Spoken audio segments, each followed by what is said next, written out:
Hello दोस्तों, स्वागत है आपका अपने चैनल बिंदास हिस्ट्री में। मैं हाजिर हूँ आज एक फिर नए वीडियो के साथ, जिसमें मैं आपको एनटीए यूजीसी नेट के प्रीवियस ईयर क्वेश्चंस को फुल डिटेलिंग के साथ सॉल्व करा रहा हूँ, जो कि इतिहास सब्जेक्ट से हैं, है ना। और 2011 के ही पेपर केवल एक पार्ट में बने हैं, है ना। जून वाले और दिसंबर वाले एक पार्ट में बने हैं।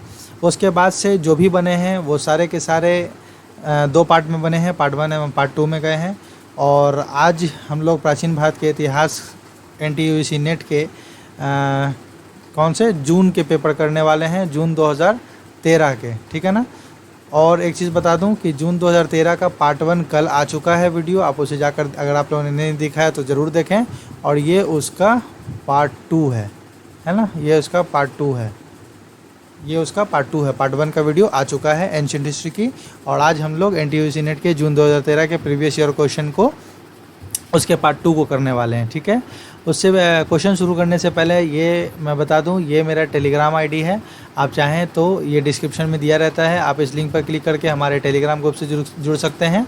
उसके साथ ही ये हमारा चैनल का लिंक है, ये भी डिस्क्रिप्शन में दिया रहता है। आप इसे सब्सक्राइब करें और हमारे चैनल से जुड़ें। और कंप्लीट तैयारी के लिए, एक अच्छी तैयारी के लिए और अपने रिज़ल्ट को पुख्ता करने के लिए आप इस चैनल से जुड़ सकते हैं और एक सही मार्गदर्शन प्राप्त कर सकते हैं। तो आइए समय को ना गवाते हुए आज के सेशन का एनटीयूसी नेट के जून 2013 के एंशिएंट हिस्ट्री यानी कि प्राचीन भारत के प्रीवियस ईयर क्वेश्चन को शुरू करते हैं, है ना। तो आज हमारा पहला सवाल है, ये देखिए, सूची 1 को, ठीक है। सूची 1 क्या है? स्थान का नाम दिया गया है, यानी ये सब क्या है, ये स्थान का नाम है। और दूसरी तरफ क्या किया गया? भौगोलिक स्थिति दी गई है। तो इसे हमें मिलान करना है कि मेलुहा का संबंध किससे है, उसके साथ ही दिलमुन का संबंध किससे है, मक्कान का संबंध किससे है, कुरगांव का संबंध किससे है। तो मेलुहा का संबंध जो है ये है आपको सिंधु क्षेत्र से। किस क्षेत्र से मेलुहा का संबंध है? सिंधु क्षेत्र से मेलुहा का संबंध है। दिलमुन का संबंध है बहरीन से, दिलमुन का संबंध है बहरीन से। उसके बाद मक्कान का संबंध है मकरान से। कहाँ से? मक्कान का संबंध है मकरान से। और कुरगांव का संबंध है मध्य एशिया से, ठीक है। तो अब ये कूट आप मिलान के हिसाब से देख लें कौन सा कूट सही है। तो इसका जो कूट है वह ऑप्शन नंबर सी हो जाएगा, है ना। सही, सी नंबर इसका सही कूट होगा। चलिए बढ़ते हैं नेक्स्ट क्वेश्चन की तरफ। हमारा आज का अगला सवाल है, किसने सर्वप्रथम भारत पर आर्यों के आक्रमण का सिद्धांत प्रतिपादित किया था, है ना। किसने यह कहा था कि भारत पर आर्यों ने आक्रमण किया था, ठीक है। तो ये कहने वाले हैं ये आरपी चांद, ठीक है। आरपी चांद ने कहा था कि भारत पर आर्यों ने आक्रमण किया था, ठीक है। चूँकि हम लोग जानते हैं कि हड़प्पा सभ्यता जो थी, है ना, हड़प्पा सभ्यता का उदय कहाँ हुआ है? भारत में ही हुआ है। हड़प्पा सभ्यता का समय जो है, एक मिनट, ये हड़प्पा सभ्यता, ठीक है, इसका उदय कहाँ हुआ है? इसका उदय हुआ है कहाँ? भारत में, ठीक है। अच्छा, एक चीज़ और, मैं जो भी चीज़ लिखाता हूँ इसे प्लीज़ कॉपी पेपर लेके बैठे, नोट्स ज़रूर करें। तो हड़प्पा सभ्यता हमारे यहाँ की सबसे पुरानी सभ्यता में से एक मानी जाती है, ठीक है। और इसके बाद जो सभ्यता हमारे भारत देश में आई वह आई हड़प्पा के बाद। वो कौन सी सभ्यता आई? वैदिक सभ्यता आई, ठीक है ना। कौन सी सभ्यता आई? वैदिक सभ्यता आई, ठीक है। और इसी वैदिक सभ्यता के जो संस्थापक थे ये कौन थे? आर्य थे। वैदिक सभ्यता के संस्थापक, ठीक है ना। वैदिक सभ्यता के संस्थापक कौन थे? आर्य थे। आर्यों ने वैदिक सभ्यता की ये गई। इसीलिए इस सभ्यता को कभी कभी, वैदिक सभ्यता को कभी कभी, इसका एक दूसरा नाम भी है, अन्य नाम है, ठीक है ना। अन्य नाम, क्या अन्य नाम है? तो इसका एक अन्य नाम आर्य, ठीक है ना, आर्य सभ्यता, आर्य सभ्यता। इसलिए इसे कभी कभी आर्य सभ्यता के नाम से भी जाना जाता है। तो आरपी चांद ने यह प्रतिपादित किया था कि भारत पर जो है आर्यों का आक्रमण, है ना, आर्यों ने ही भारत पर आक्रमण किया था, ठीक है। इसके अलावा जो अन्य जो हैं, जैसे कि R.M. व्हीलर हो गए, गॉर्डन वी चाइल्ड हो गए, या सर जॉन जे मार्शल हो गए, इन सबों ने बताया था कि आर्यों का जो निवास स्थान है वो कहाँ है? मध्य एशिया। कहाँ है? मध्य एशिया। आर्यों का निवास स्थान, आर्यों का निवास स्थान कहाँ है? तो मध्य एशिया में है, मध्य एशिया। ठीक है, तो इतने सारे फैक्ट्स को आप ज़रूर नोट करके चलें। यानी कि ऊपर की ये जो 3 विद्वान हैं, इन लोगों का मानना था कि आर्य कहाँ से हैं? तो आर्य का संबंध मध्य एशिया से है। ठीक है, चलिए बढ़ते हैं नेक्स्ट क्वेश्चन की तरफ। हमारा आज का नेक्स्ट क्वेश्चन है उत्तर वैदिक कालीन, ठीक है, उत्तर वैदिक कालीन पांचाल राज्य का प्रसिद्ध दार्शनिक नरेश कौन था? तो सबसे पहले मैं आपको बता दूं कि उत्तर वैदिक और वैदिक क्या होता है ना। तो जो वैदिक काल होता है, सबसे पहले इसे बताया गया है वैदिक काल। वैदिक काल का टोटल जो समय होता है वो बताया गया है 1500 BC से 600 BC। ठीक है, इसी में इसके 2 कालों में बांटा गया है। ठीक है, एक काल तो हो गया 1500 से 1000, 1500 से 1000 BC। इस काल को हम लोग ऋग वैदिक काल कहते हैं। कौन सा काल कहते हैं? ऋग वैदिक काल कहते हैं, क्योंकि इस समय ऋग वेद की रचना हुई थी, इसीलिए इस काल को ऋग वैदिक काल कहते हैं। उसके अलावा 1000 से, ठीक है, 1000 से 600 BC, ठीक है, 600 BC तक जो काल है उसे हम लोग कहते हैं उत्तर वैदिक काल, उसे ही हम लोग कहते हैं उत्तर वैदिक काल। ठीक है, तो अब तो आप लोग समझ गए होंगे कि वैदिक काल, ऋग वैदिक काल और उत्तर वैदिक काल क्या है। तो यहाँ जो सवाल पूछा जा रहा है कि उत्तर वैदिक काल यानी कि इस समय में, है ना, इस समय की बात की जा रही है, इस समय में पांचाल राज्य का प्रसिद्ध दार्शनिक कौन था? तो इस समय का जो पांचाल दार्शनिक था वो था प्रवाहन जैवली। कौन था? प्रवाहन जैवली। ये थे इस समय के सबसे प्रसिद्ध दार्शनिक थे। ठीक है, और इस काल में एक बात मैं और बता दूं कि इस काल में तो केवल ऋग्वेद की रचना हुई, एक फैक्ट तो ये हो गया इसका। लेकिन उत्तर वैदिक काल में, है ना, उत्तर वैदिक काल में अन्य 3 वेद, जिस समय ऋग्वेद, तो अन्य 3 वेद कौन कौन से बच गए? तो एक हो गए सामवेद, ठीक है, फिर हो गए यजुर्वेद, ठीक है, और एक है अंतिम अथर्ववेद, जो कि सबसे अंतिम वेद माना जाता है, अथर्ववेद। ठीक है, तो ऋग्वेद की रचना 1500 से 1000 BC और बाकी अन्य तीनों वेदों की रचना उत्तर वैदिक काल में, सामवेद, यजुर्वेद, अथर्ववेद, इनकी रचना उत्तर वैदिक काल में 1000 से 600 BC में हुई थी। चलिए बढ़ते हैं नेक्स्ट क्वेश्चन की तरफ। हमारा आज का नेक्स्ट क्वेश्चन है निम्नलिखित में से कौन धर्म सूत्रकार, है ना, धर्म सूत्रकार नियोग प्रथा को अनुचित बताता है? ठीक है, नियोग प्रथा को अनुचित बताता है।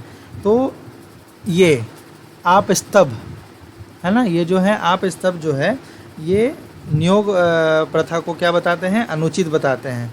क्योंकि देखिए, हम एक काल था सूत्र काल, आप लोगों ने इसका नाम सुना होगा अगर आप लोग इतिहास के विद्यार्थी हैं तो, सूत्र काल। ठीक है, सूत्र काल। सूत्र काल में क्या था कि स्त्रियों की दशा बहुत ही मतलब वैदिक काल की अपेक्षा बहुत ही हीन थी, है ना। स्त्रियों की दशा कैसी थी? स्त्रियों की दशा हीन थी, ख़राब थी, जैसी भी बोल सकते हैं आप, है ना, दयनीय थी। ठीक है, परिवार में जो है कि उन्हें उतना सम्मानित स्थान प्राप्त नहीं था, लेकिन काम चलाओ ढंग से कह सकते हैं कि थोड़ा बहुत ही सम्मान प्राप्त था। ठीक है, तो आप स्तंभ ने नियोग प्रथा को अनुचित बताया है और कहा गया कि कन्या को भी यह अधिकार दिए गए हैं कि यौवन अवस्था में, जैसे यौवन अवस्था जब आता है ना, तो उसको प्राप्त करने पर यदि उसके पिता या उसके पिता द्वारा उसका विवाह नहीं किया जाता है तो 3 माह प्रतीक्षा करने के बाद वह अपना स्वयं में विवाह कर सकती है। ठीक है ना, वो क्या कर सकती है? स्वयं से विवाह कर सकती है। या खुद से विवाह कर सकती है। तो नियोग प्रथा को कहाँ बताया गया है अनुचित, वो बताया गया है आपस्तंभ में। ठीक है, चलिए नेक्स्ट क्वेश्चन की तरफ। हमारा आज का नेक्स्ट क्वेश्चन है, निम्नलिखित नगरों में कौन सा नगर, ठीक है, निम्नलिखित नगरों में कौन सा महापाषाण युगीन संस्कृति से संबंधित नहीं है। ठीक है, तो महापाषाण संस्कृति से संबंधित कौन नहीं है? चंद्रगिरी तो संबंधित है, ब्रह्मगिरी भी संबंधित है महापाषाण से, और आदिचनूर ये भी संबंधित हैं। यहाँ सवाल है कौन संबंधित नहीं है, तो इसका सही उत्तर हो जाएगा ऑप्शन नंबर डी, उतनूर जो है वह महापाषाण युगीन संस्कृति से संबंधित नहीं है। ठीक है, अब महापाषाण संस्कृति क्या होता है? तो नवपाषाण युग जब समाप्त हुआ है ना, नवपाषाण युग जब समाप्त हुआ है ना, समाप्त हुआ, उसके बाद क्या होता है कि दक्षिण भारत में, ठीक है ना, दक्षिण भारत में या इसको ये भी कह सकते हैं कि दक्षिण संस्कृति का उदय हुआ, दक्षिण संस्कृति का उदय हुआ। ठीक है, दक्षिण संस्कृति का उदय हुआ। इसी संस्कृति को हम लोग महापाषाणिक संस्कृति कहते हैं, महापाषाण युगीन या महापाषाणिक जो भी कह सकते हैं, है ना। इसी संस्कृति को क्या कहते हैं? महापाषाणिक संस्कृति, या कहीं कहीं इसका एक अन्य नाम है, इसका एक अन्य नाम है बृहद, है ना, बृहद संस्कृति भी कहते हैं इसे, कहीं कहीं बृहद संस्कृति।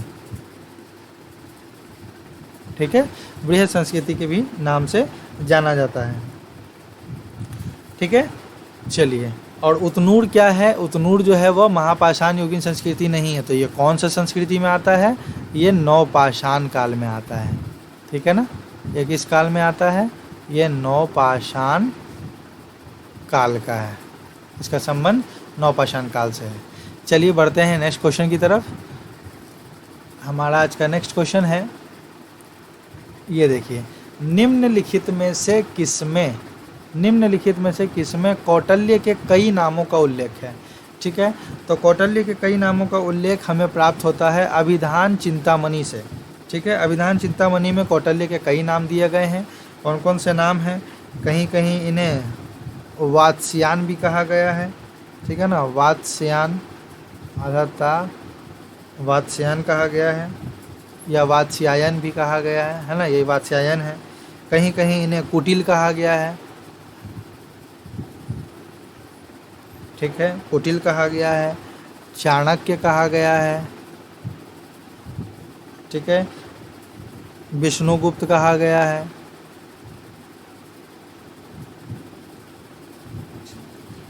विष्णुगुप्त कहा गया है। ठीक है, अंगुल भी कहा गया। क्या कहा गया? अंगुल। तो इतने सारे नाम का उल्लेख हमें अभिधान चिंतामणि से मिलता है। ठीक है, किनका? कौटिल्य का। चलिए बढ़ते हैं नेक्स्ट क्वेश्चन की तरफ। हमारा आज का नेक्स्ट क्वेश्चन है, तमिल लेखकों के तीसरे महान संगम की पीठ स्थित थी, कहाँ थी? तो इनका जो संबंध है ना, महान संगम की पीठ कहाँ थी? मदुरा में थी। जैसा कि हम लोग जानते हैं 3 तमिल संगम हुआ है। कितने तमिल संगम हुए हैं? 3 तमिल संगम हुए हैं, और जिसमें यहाँ सवाल पूछा जा रहा है तीसरे का, तो ये तीसरा कहाँ हुआ है? तीसरा मदुरै में हुआ है। ठीक है, तीसरा मदुरै में हुआ है। लेकिन एक फैक्ट और है कि तीसरा तो भले मदुरै में हुआ है, पहला भी कहाँ हुआ? पहला भी मदुरै में हुआ है। पहला भी कहाँ हुआ है? पहला भी मदुरै में ही हुआ है। ठीक है, पहला भी मदुरै में ही हुआ है। दूसरा कहाँ हुआ है? दूसरा कहाँ हुआ है? दूसरा हुआ है कपाटपुरम में। कहाँ हुआ है? कपाटपुरम में। कपाटपुरम में दूसरा आपको कपाटपुरम में हुआ है। ठीक है, और इस प्रारंभ में इस संगम के जो अध्यक्ष थे वो कौन थे? वो थे अगस्त्य। वो कौन थे? अगस्त्य। प्रारंभ में इसके अध्यक्ष कौन थे? प्रारंभ में अध्यक्ष थे अगस्त्य, ठीक है ना, अगस्त्य थे। ठीक है, चलिए एक बात और बता दूँ, अगस्त्य ऋषि के ही जो या ये कह सकते हैं हम लोग, इनके शिष्य थे एक, अगस्त्य ऋषि के एक शिष्य थे, इनका नाम था तोला कपियार। क्या नाम था? तोला कपियार।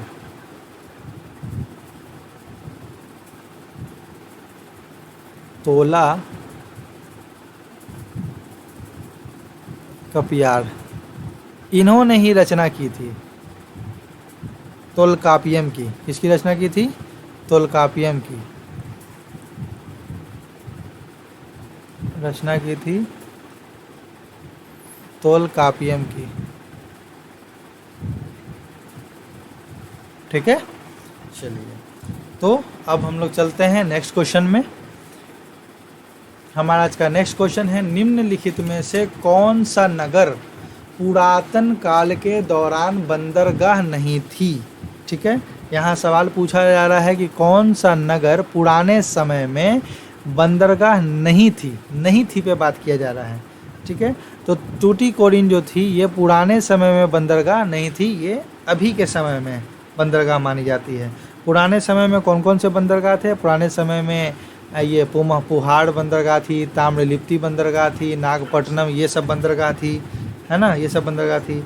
और पुम्पुहाड़ कहाँ का बंदरगाह है? तो पुम्पुहाड़ तमिलनाडु में है। पुम्पुहाड़ तमिलनाडु में, ठीक है ना। और इसे हम लोग कावेरी पट्टनम के नाम से भी जानते हैं। इसका एक अन्य नाम क्या है?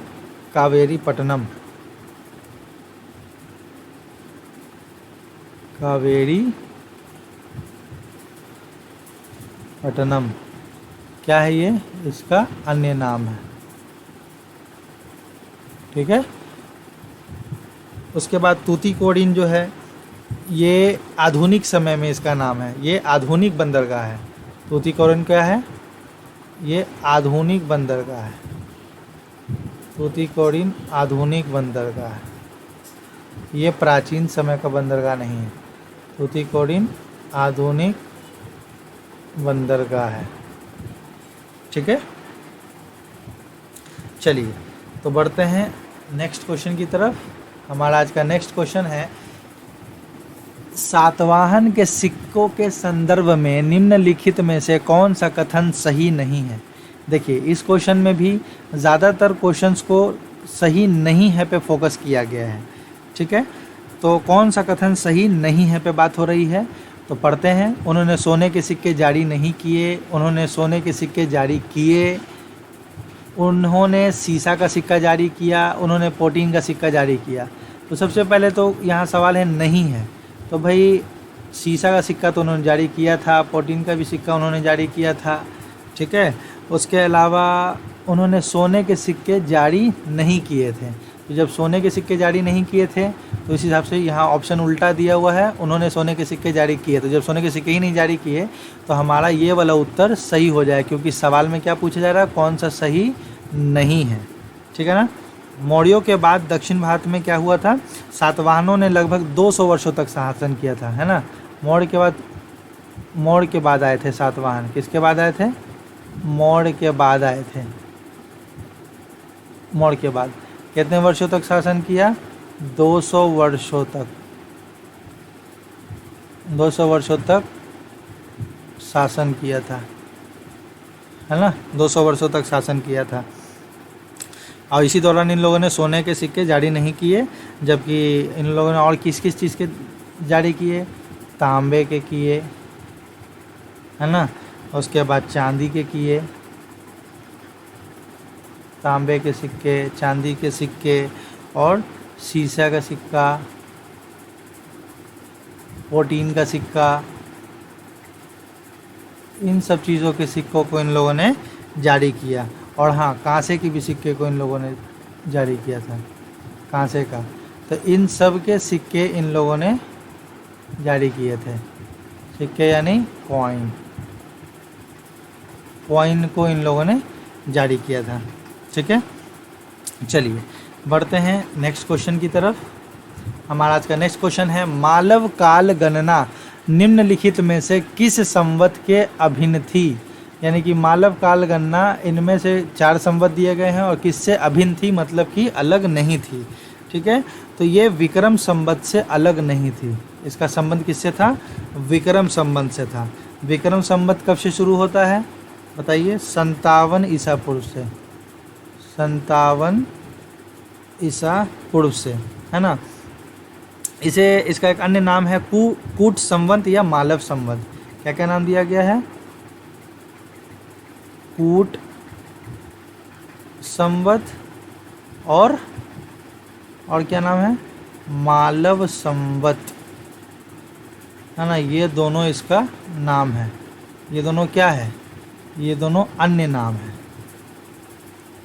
ये दोनों इनके अन्य नाम है। ठीक है। शक संवत का कब कितना माना जाता है? शक संवत का 78 ईसा पूर्व। ठीक है, 78 ईसा पूर्व। और इसे ही क्या, ये जो है राष्ट्रीय कैलेंडर ग्रेगोरियन कैलेंडर के साथ साथ शक संवत को 22 मार्च 1957 को भी अपनाया गया भारत सरकार द्वारा, है ना। कब अपनाया गया? 22 मार्च 1957 को अपनाया गया।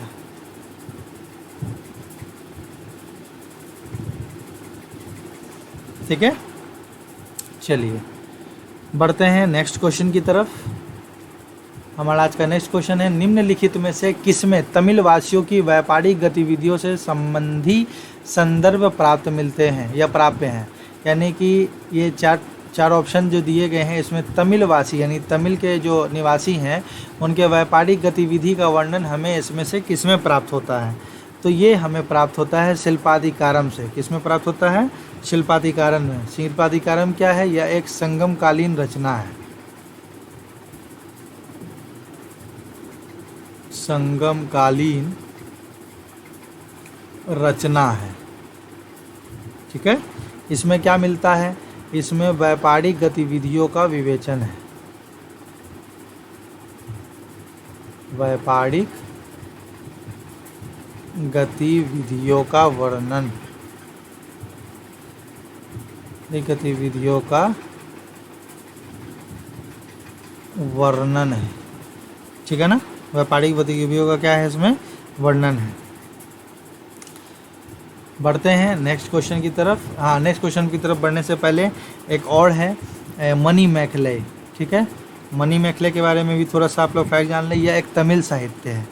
क्या है? एक तमिल साहित्य है ना। यह एक तमिल साहित्य है। इसकी रचना किसने की थी? सतनार ने। रचना किसने की थी? सतनार। ये सारे क्वेश्चन आपके यूजीसी नेट में रिपीटेड भी हैं, डायरेक्ट भी हैं, इनडायरेक्ट भी हैं। तो इन सब क्वेश्चंस को बहुत अच्छी तरीके से नोट कर लें, है ना। चलिए, सतनार है। ठीक है, अब बढ़ते हैं नेक्स्ट क्वेश्चन की तरफ। अगर आपको ये सेशन पसंद आ रहा है तो हमारे इस चैनल को सब्सक्राइब करें, लाइक करें, कमेंट करें। ठीक है, चलिए नेक्स्ट क्वेश्चन। दक्खन के प्रसिद्ध महाकाव्य कूड़ल, ठीक है, किसके बारे में बात हो रही है? कूड़ल के बारे में। कूड़ल का लेखक था, कौन था? ठीक है, तो कूड़ल के लेखक के बारे में बात हो रही है। तो कूड़ल के जो लेखक थे वो थे तिरुवल्लुवर। कौन थे? तिरुवल्लुवर। ठीक है, और कंबन ने क्या किया था? कंबन ने रामायण का तमिल में अनुवाद किया था। रामायण का तमिल में अनुवाद, तमिल में अनुवाद किया। ठीक है, और कुछ नहीं है इसमें। उसके बाद इन लोगों को जो कंबन है और ये उत्कुट्टन है और पुगलेनिध है, इन तीनों को तमिल कवियों का, है ना, क्या कहा जाता है? तमिल कवियों का या तमिल साहित्य का त्रिरत्न कहा जाता है। इन तीनों को क्या कहा जाता है? तमिल साहित्य का त्रिरत्न कहा जाता है। ये मैं कैसे लिखूं? हाँ, यहाँ से लिख देता हूँ, सॉरी। हाँ, तमिल साहित्य का त्रिरत्न। सॉरी, मिटा के साफ से लिखता हूँ। हाँ, तमिल साहित्य का त्रिरत्न।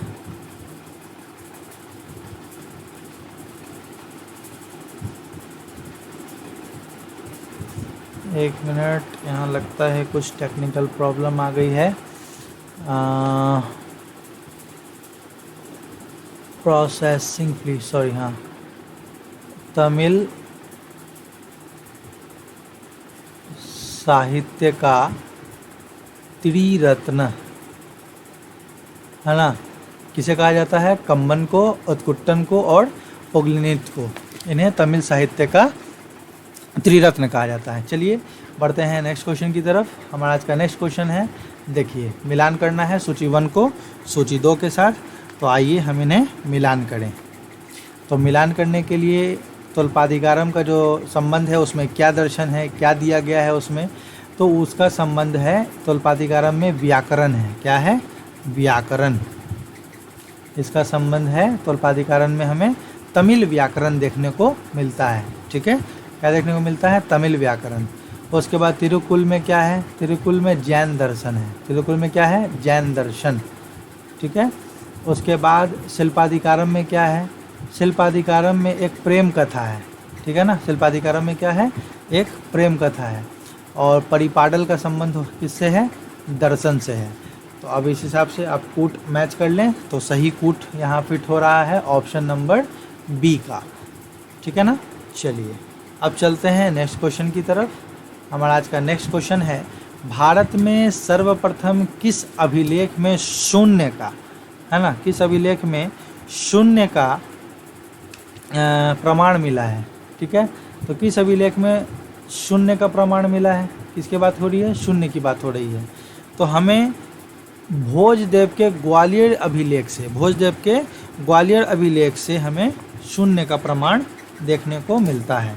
ठीक है, उसके अलावा ये जो गौतमी पुत्र शतकर्णी का नासिक अभिलेख है, उससे यह स्पष्ट होता है कि जो एक शासक थे नहपान, है ना, एक शासक थे नहपान को शतकर्णी ने परास्त किया था। और वहाँ पर नहपान शासक को गौतमी पुत्र शतकर्णी ने परास्त किया था, नहपान को परास्त किया था, परास्त किया था। ठीक है, किसने परास्त किया था?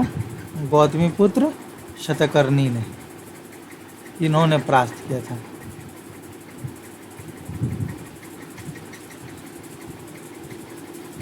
ठीक है ना, यहाँ को नहीं होगा, मिटा देता हूँ। ऑडियो पे ध्यान रखेंगे मेरे, कभी कभी लिखने में गलतियाँ हो जाती हैं। ठीक है ना, तो शतकर्णी ने क्या किया था? शतकर्णी ने नहपान को परास्त किया था। इस बात की उल्लेख हमें कहाँ मिलती है? इस बात का उल्लेख हमें नासिक अभिलेख से मिलता है। किस अभिलेख से मिलता है? नासिक अभिलेख से, जो जिसका वर्णन यहाँ दिया गया है। ठीक है, चलिए बढ़ते हैं अब नेक्स्ट क्वेश्चन की तरफ। और ये सारे फैक्ट्स को प्लीज़ आप लोग नोट कर लें, क्योंकि नोट करना बहुत ज़रूरी है। और नेट की तैयारी के लिए प्रीवियस ईयर क्वेश्चन का बहुत ही महत्व है। ये सब बातें आप लोग जानते हैं, क्योंकि जितने भी लोग अगर क्वालिफाइड कर चुके हैं या जो भी आपके आस पड़ोस के लोग हैं, है ना, तो आप उनसे भी इस बात के, इस संबंध में आप पूछ सकते हैं, वो भी आपको सही सलाह देंगे। प्रीवियस ईयर क्वेश्चन का बहुत ही अहम महत्व है। ठीक है, यहाँ इस क्वेश्चन को हमें मिलान करना है। तो मिलान करने के लिए यहाँ एक तरफ आपको सूची 1 है, दूसरी तरफ सूची 2 है। तो हमें इसे मिलान करना है। न्याय का संबंध किससे है? तो न्याय का संबंध है गौतम से। ठीक है ना, न्याय का संबंध किससे है? गौतम से है। उसके बाद वैशेषिक का संबंध किससे है? वैशेषिक का संबंध कनाद से है। ठीक है, सांख्य दर्शन के प्रतिपादक कौन है? तो सांख्य दर्शन के प्रतिपादक कपिल हैं। ठीक है, कपिल हैं। और मीमांसा के कौन हुए? जैमिनीय हुए। तो देखेंगे इसमें जो सही कूट कौन सा फिट हो रहा है मिलान करने के बाद, तो हमें ऑप्शन नंबर सी में वो सही कूट देखने को मिलता है। ठीक है, चलिए अब बढ़ते हैं नेक्स्ट क्वेश्चन की तरफ। अब हमारा जो नेक्स्ट क्वेश्चन है ये मंदिर से रिलेटेड है, ठीक है। सूची 1 को सूची 2 के साथ मिलाना है, तो आइए हमें इसे भी मिलान कर लें। यहाँ हम लोग मिलाएंगे कोडुमनल, एक तरफ मंदिर है, ठीक है, और दूसरी तरफ उसका व्यापारिक नगर या मंदिर कह सकते हैं। तो हम लोग उसे मिलाते हैं। ये जो कोडुमनल है इसका संबंध है व्यापारिक केंद्र से, ठीक है ना। ये क्या है? व्यापारिक केंद्र है, ठीक है। गंगईकोंडन का संबंध है, ये क्या है? ये चोल की राजधानी है, ये चोला साम्राज्य की राजधानी है गंगईकोंडन, ठीक है। महाबलीपुरम में क्या है? पल्लव मंदिर है। पल्लव मंदिर का संबंध कहाँ है? महाबलीपुरम में। अब पुमपुहाड़ क्या है? इसे पहले वाले मैं क्वेश्चन में करा चुका हूँ कि ये एक प्रमुख बंदरगाह है। तो यह कूट किस में सही फिट हो रहा है? यह कूट सही फिट हो रहा है ऑप्शन नंबर डी में, ठीक है। चलिए बढ़ते हैं नेक्स्ट क्वेश्चन की तरफ। पल्लव नरेश है ना, इसके बारे में ये कथन और कारण दिया गया है। तो पल्लव नरेश महेंद्र वर्मन एक ने महाबलीपुरम सहित कतिपय उत्कृष्ट शैल खचित हिंदू मंदिरों का निर्माण कराया था, ठीक है। तो क्या ये सही है? ऐसा नहीं है, ये बात बिल्कुल गलत है। आगे पढ़ते हैं इसका कारण। महेंद्र वर्मन एक शुरू में जैन था किंतु शैव अनुयायी बन गया था, यानी बाद में शैव अनुयायी बन गया था। ये बात बिल्कुल सही है। ऑप्शन नंबर 1 गलत है, यानी इस ऑप्शन में हम लोग आंसर में देखेंगे कहाँ पर ये फिट हो रहा है। 1 गलत है और 8 सही है, तो ये हमें ऑप्शन नंबर डी में देखने को मिलता है। तो इसका सही उत्तर ऑप्शन नंबर डी हो जाएगा। आइए नेक्स्ट क्वेश्चन की तरफ। यहाँ देखिए, इस नेक्स्ट क्वेश्चन में क्या है कि अनुक्रमिक क्रम दिए गए हैं और हमें इसे अनुक्रमिक क्रम के रूप में सजाना है, ठीक है। अनुक्रमिक क्रम के रूप में सजाएंगे हम लोग।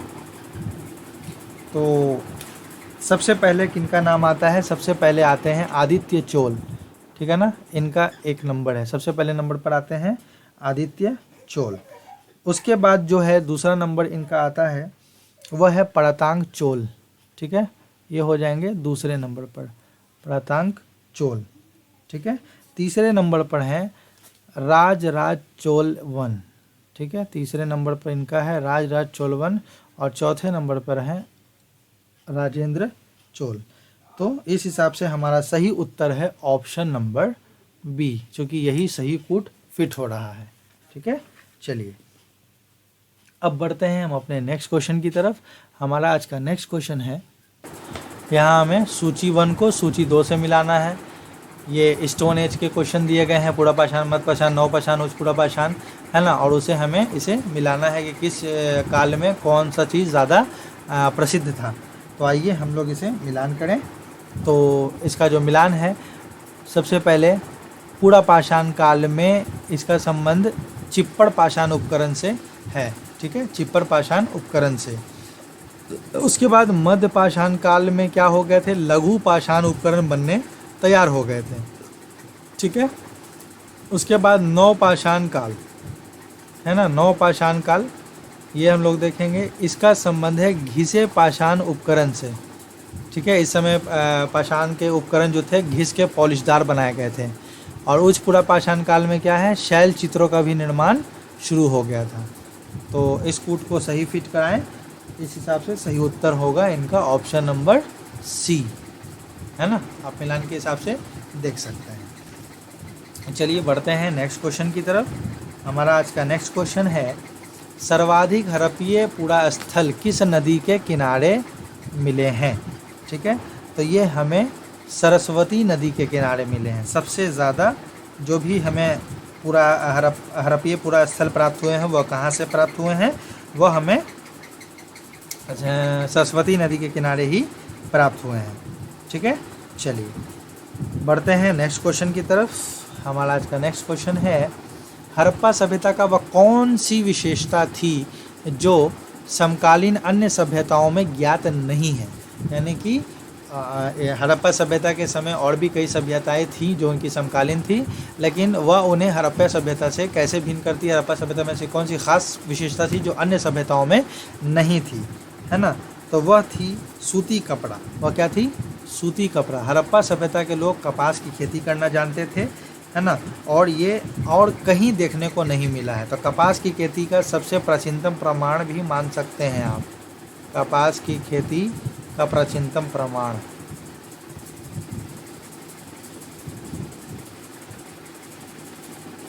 कपास की खेती का प्रमाण, है ना, इन लोगों ने ही सबसे पहले शुरू किया था। ठीक है, तो चलिए बढ़ते हैं नेक्स्ट क्वेश्चन की तरफ। यहाँ हम एक और क्वेश्चन लेके आ गए हैं, इसे भी ग्रीक रोमन लेखकों का सही कालानुक्रम क्या है। तो आइए इसे हम लोग क्रमबद्ध रूप से फिट करें। तो फिट करने के लिए सबसे पहला जो इसमें जो वर्णन आता है वह है टेसियस का। टेसियस ईरान का राजवैद्य था। देखिए मैं बहुत सारी चीज़ें यहाँ पर लिखने की कोशिश करता हूँ पर लिख नहीं पाता हूँ, तो जो मैं थ्योरी में बोल रहा होता हूँ, मौखिक बातें जो बोल रहा होता हूँ, आप उनको भी नोट करें। ठीक है, तो टेसियस क्या था, ये ईरान का राजवैद्य था और ये सिकंदर से पहले, भारत में सिकंदर से पहले ही ये यहाँ आ चुका था और भारत के बारे में विवरण इसने लिखा था। तो इसका संबंध यहाँ हमें मैच करता है। एक नंबर पर सबसे पहले ये आया। उसके बाद कौन आया, उसके बाद आया है स्ट्रैबो। उसके बाद स्ट्रैबो का नंबर आता है। उसके बाद प्लिनी आए, ठीक है, और उसके बाद टॉलमी आए हैं। ठीक है, तो ये क्रमबद्ध रूप है। आप देख सकते हैं ये सीरीज़ किस में फिट होती है, ACBD। ACBD option number B में फिट हो रही है, यही इसका सही उत्तर होगा। चलिए बढ़ते हैं नेक्स्ट क्वेश्चन की तरफ, है ना। ये हमारा नेक्स्ट क्वेश्चन है और इसमें भी हमें इसके प्रभाव को मिलान करना है। तो आइए हम इसे मिलान करें। ये रोमक सिद्धांत है।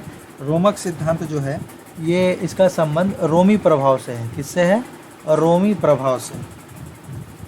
इसका संबंध रोमी प्रभाव से है। उसके बाद दूसरा है राउलेटेड मृदभांड। राउलेटेड मृदभांड का जो संबंध है वह है 3 से। ठीक है, राउलेटेड संबंध किससे है, राउलेटेड मृदभांड का संबंध आपको यहाँ देखने को मिलेगा यूनानी से। ठीक है, उसके बाद सुर्खी, ठीक है ना, सुर्खी लिखा है। सुर्खी का संबंध जो है ये कुषाण प्रभाव है। ठीक है, और बीज गणित का प्रभाव अरब में है ना। तो इसका सही कूट हमें कहाँ देखने को मिल रहा है, ऑप्शन नंबर ए में। ठीक है, बढ़ते हैं नेक्स्ट क्वेश्चन की तरफ और ये जो नेक्स्ट क्वेश्चन है ये आज का आखिरी सवाल है। ठीक है, और अगर आप लोगों को ये सेशंस पसंद आ रहे हैं तो प्लीज़ इस चैनल को सब्सक्राइब करें और अपने तैयारी को एक अच्छी दिशा दें। चलिए पढ़ते हैं। NTUGC नेट के लिए ये एक अच्छी चैनल है। अभी हमारे NTUGC नेट की फैमिली छोटी है, लेकिन यदि आप लोगों का सपोर्ट रहा तो ये चैनल बहुत जल्द ही ग्रो कर सकता है। आप लोगों की सपोर्ट की ज़रूरत है। तो आइए शुरू करते हैं आज का आखिरी सवाल। निम्नलिखित में से किस अभिलेख में चंद्रगुप्त और अशोक दोनों का नाम एक साथ आया है। ठीक है, तो ये आया है रुद्रदामन के जूनागढ़ अभिलेख में। ठीक है, रुद्रदामन का जूनागढ़ अभिलेख, इसमें अशोक और चंद्रगुप्त मौर्य दोनों का नाम एक साथ आया है। ठीक है, और समुद्रगुप्त का प्रयाग प्रशस्ति अभिलेख के बारे में भी आप लोग जानते हैं। इसमें इसके तमाम विजयों का वर्णन है। किसका है, समुद्रगुप्त के विजयों का वर्णन। ठीक, चलिए तो इस सवाल का सही उत्तर तो ऑप्शन नंबर बी होगा। मैंने ऑप्शन नंबर ए का भी थोड़ा डिटेलिंग कर दिया है। तो मिलते हैं नेक्स्ट सेशन में, तब तक आप लोग अपना ख्याल रखें, इस चैनल को सब्सक्राइब कर लें और अपनी तैयारी को एक बेहतर दिशा दें। Thank you.